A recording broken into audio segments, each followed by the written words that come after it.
This is not a direct response per se. Let me make that very clear. It's not a direct response per se.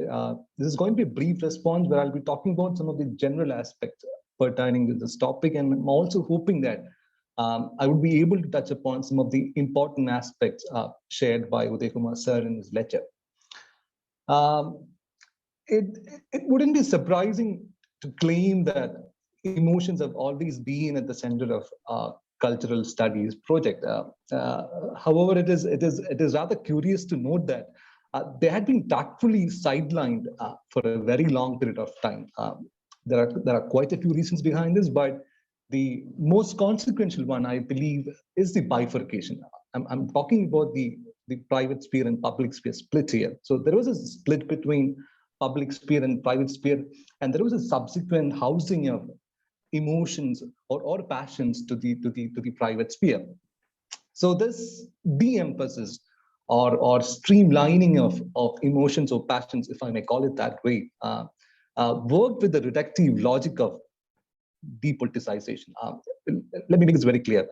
When we take a look at the concept of public sphere as proposed by Habermas, it is easy to look at a very normative understanding of public sphere with a unilateral emphasis on dialogicality and rational discourse. There is absolutely no mentioning of the performative and emotional dynamics of social scape. And this in a way also means that the structural forms of exclusion that happens concurrently with the formation of public sphere is left unaddressed as well. Now, if we can think about the privatization of emotions in conjunction with the Kerala context, I'm sure that is going to open up a lot of interesting divides. As Professor Meenati Pillai writes in an article, Gendered Effect,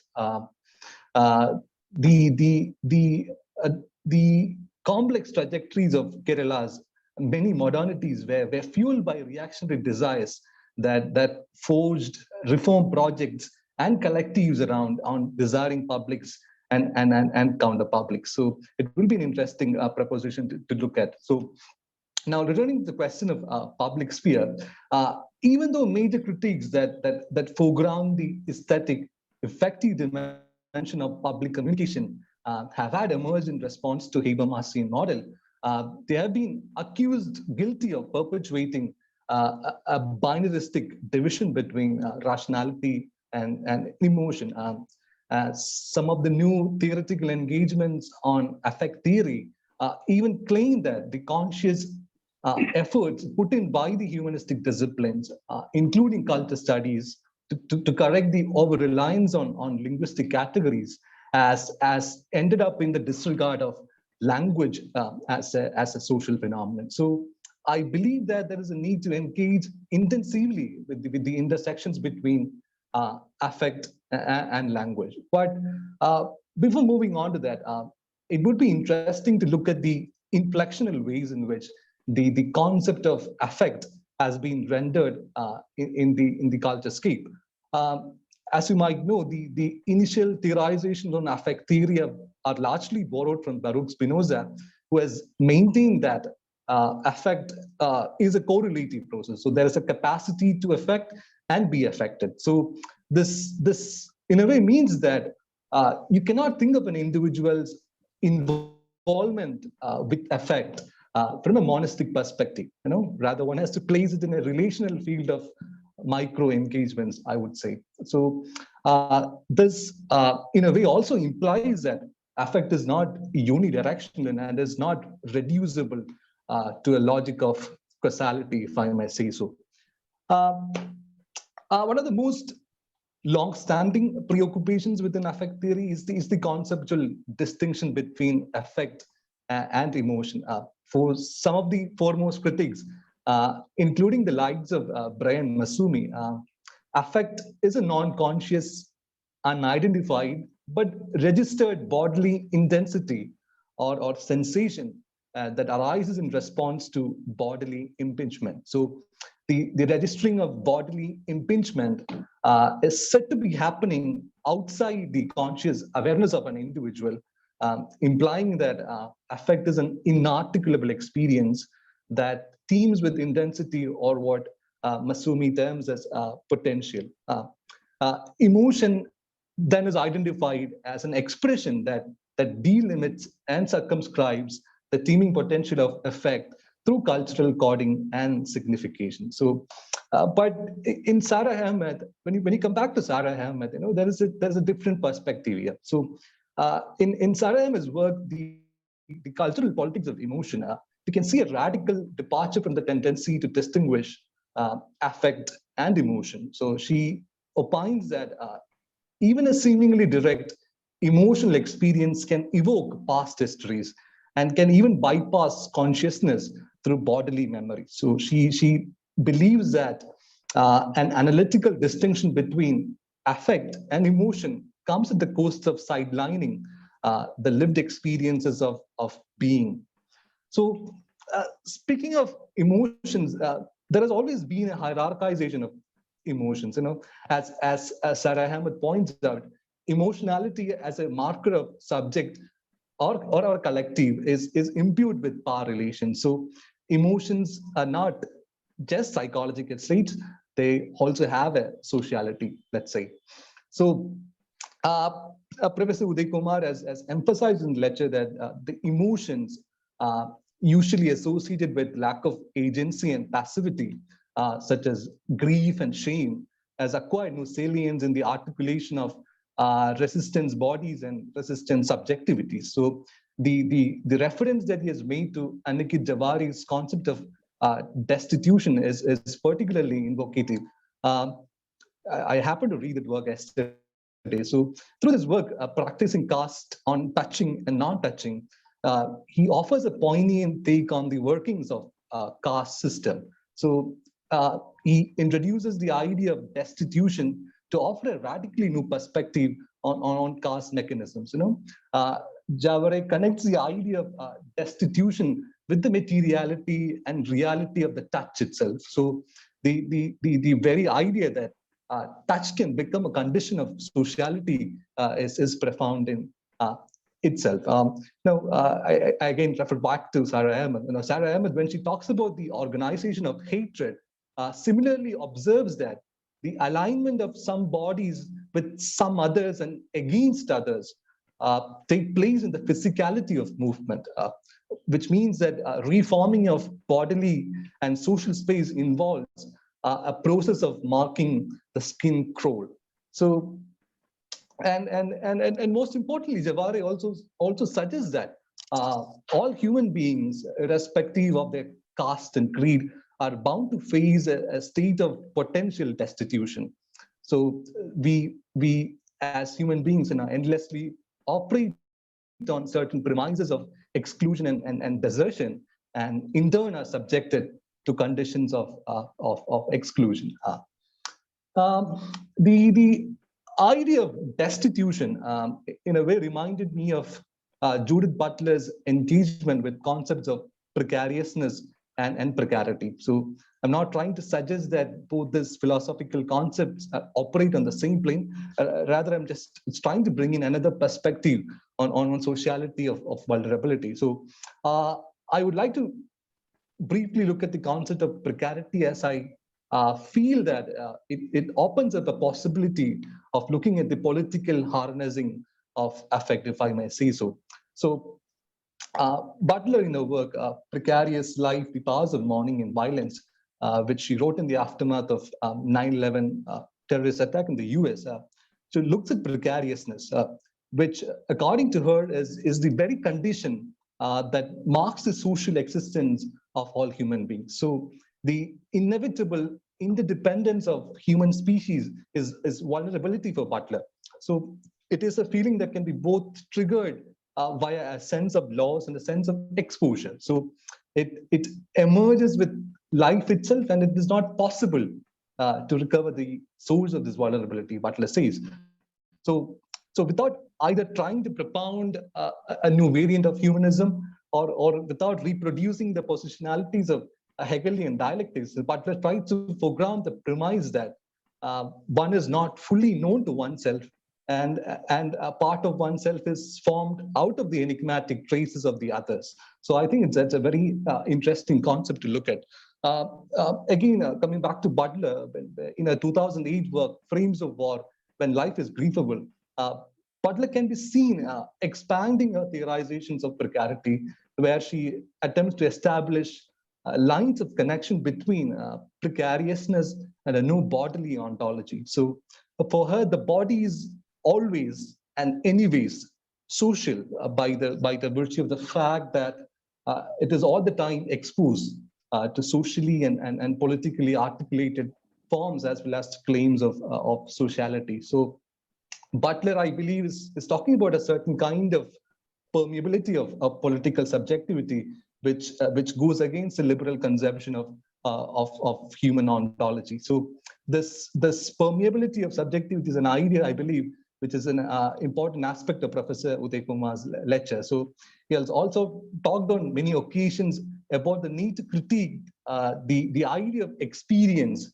as an original category or as an authenticity that would make the individual claim a special status as a speaking subject. So this idea of conceiving experience as a field of varying intensities is of great importance, I feel. So uh, while it may not be possible for one to completely leave behind the idea of autonomy, it is important to be aware of the fact that body is constituted as a social phenomenon. So the body is vulnerable, but it doesn't mean that a body is a mere surface upon which social meanings are inscribed. No, the body suffers, the body enjoys, the body even responds to the exteriority of the world. And so this exteriority, I believe, defines its disposition, its passivity, and its activity. So and most importantly, Butler does not try to coalesce all forms of structural inequalities into a single uniform category. She moves from an existential conception of precariousness to a political concept of precarity. Precarity for Butler is a political condition whereby certain people are deprived of social and economic layers of support and are susceptible to injury, violence, and death more than and others. So the hierarchizing of precariousness is one of the most dubious and distinctive features of neoliberal ideology. So at this moment, I'm also thinking about Isabel Laurie's idea of precarization. So a concept that she enumerates in her work, a state of insecurity, government of the precarious. So this, I believe, is particularly helpful in understanding the political potential of precarity. She raises serious opposition against those lines of arguments that revert back to a policy or politics of immunization. So according to her, such a reversion is counterintuitive and counterproductive. So especially in a climate marked by normalization of precarization. So she terms this as biopolitical governmentality that forces people to live with an excruciating feel of contingency. So now, what are the possible ways in which one can open up conduits of resistance against this biopolitical governmentality? The answer lies within the process of precarization. So when what is inelectable and contingent is recognized and becomes a foundation for political practices, precarization cannot be tamed with the unifying politics of representation. Moving on, Udaya Kumar sir has always talked about the discourse on inhabitation. How the discourse of inhabitation can be facilitated through literary discourse. So his work on C. Ayyappan's short stories is very interesting in this regard. So the observation that Ayyappan's stories are particularly concerned with the instability or absence of a coherent subject offer a new perspective on reading Dalit literature. This some got me thinking about some of the recent intersections between affect studies and literature, especially the ones that happened in post-colonial literature. So Beat Scott is a very prominent name in post-colonial literature. So Beat Scott's recent work on emotion in colonial and post-colonial literature charts a new way of exploring the affective dimension of post-colonial literature. Uh, while there have been significant amount of study on the traumatic consequences of colonial project, Scott explores those feelings that are not traumatic per se. Let's say like okay, the traumatic per se. So he makes use of Raymond Williams' idea of structure of feeling to explore the intersubjective qualities of emotion. So uh, structure of feeling is a concept that Raymond Williams used to render the collectivizing of affective life. The concept was even put to use by Sissi Papacharazi, who studied the affective attunement of network publics in Arab Spring movement. So anyway, the contention that structure of feeling is capable of finding a way to literary discourse is worth exploring. So um, historically, when we look at the attempts made to trace affect in literary studies, it becomes apparent that much of the studies in this regard has been of an interpretive type, tending to reproduce the dichotomous distinction between reality and textual representation. So the recent scholarship on affect theory has identified that uh, research on the relations between affect and language has been significantly low. So they're trying to urge to look past those theories that treat language and affect as mutually exclusive. So they tend to advance that language and affect should be conceived of in their entanglement, so that the constitutive role of embodiment, materiality, and performativity can be accounted for. So the question of whether the inclusion of affect with regard to writing and language could open up a discussion beyond discourse could be an interesting line of inquiry. I'm about to conclude. So on a concluding note, I would like to talk about the complex intersections between social, affective, and the digital. Okay. So the constantly evolving digital technologies have been profoundly influencing the way people communicate with each other, even serving as a catalyzing agent for revolutions across the world. So with the rise of what Manuel Castells terms as horizontal self-communication, public communication has become circulational and convergent. So affect theory, I believe, can play a huge role in critically analyzing the dynamism and intensity of communicative actors involved in networked publics. So the different types of protests that are getting facilitated through digital networks, including hashtag activisms, points to the growth of routinized everyday practices in digital media. I want to make a mentioning of Professor Meena Tipilay's unpublished work, Intimate Rebels, which gives a very nuanced and contextualized understanding of